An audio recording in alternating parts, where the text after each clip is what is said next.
অবরুদ্ধ পেট্রোবাংলা, ভেতরে আটকা শত শত কর্মকর্তা।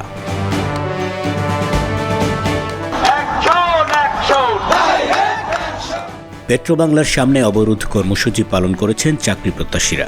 মৌখিক পরীক্ষা ইচ্ছাকৃতভাবে স্থগিত করার অভিযোগে তারা এই কর্মসূচি পালন করছেন। এটা 2022 সালের সার্কুলার 2023 সালে রিনিয়োগ দেয় আর কি। তারপরে 2024 শেষ হতে চলেছে, তারপরেও এটার কোনো সমাধান নাই, মানে আমাদের সার্কুলারটা সম্পূর্ণ হয় না। রাজধানীর কাউরান বাজার এলাকায় অবস্থিত পেট্রোবাংলার অফিসের প্রধান ফটকের সামনে তারা অবস্থান করছেন। এতে করে শত শত কর্মকর্তা কর্মচারীরা পেট্রোবাংলার ভেতরে অবরুদ্ধ হয়ে আছেন। রোববার বেলা 11টা থেকে এই কর্মসূচি পালন করছেন চাকরি প্রত্যাশীরা।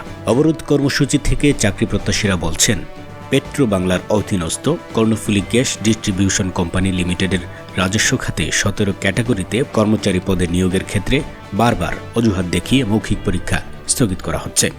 আমাদের দাবি দ্রুত যেন মৌখিক পরীক্ষা সম্পন্ন করা হয় এবং ফলাফল প্রকাশ করে নিয়োগ প্রক্রিয়া শেষ করা হয়। আমাদের এই এক দফা দাবি না মানা পর্যন্ত আমাদের অবস্থান কর্মসূচি থেকে আমরা ফিরে যাব না। আমাদের দাবি আদায় না হওয়া পর্যন্ত আমরা এই আন্দোলন চালিয়ে যাব। দাবি আদায় না হলে অনশন কর্মসূচি পালন করা হবে বলেও জানিয়েছেন চাকরি প্রত্যাশীরা। তবে এ বিষয়ে পেট্রোবাংলার পক্ষ থেকে এখনো কেউ কোনো মন্তব্য করেননি। দৈনিক কর্ণকণ্ঠ, সবার কথা বলে।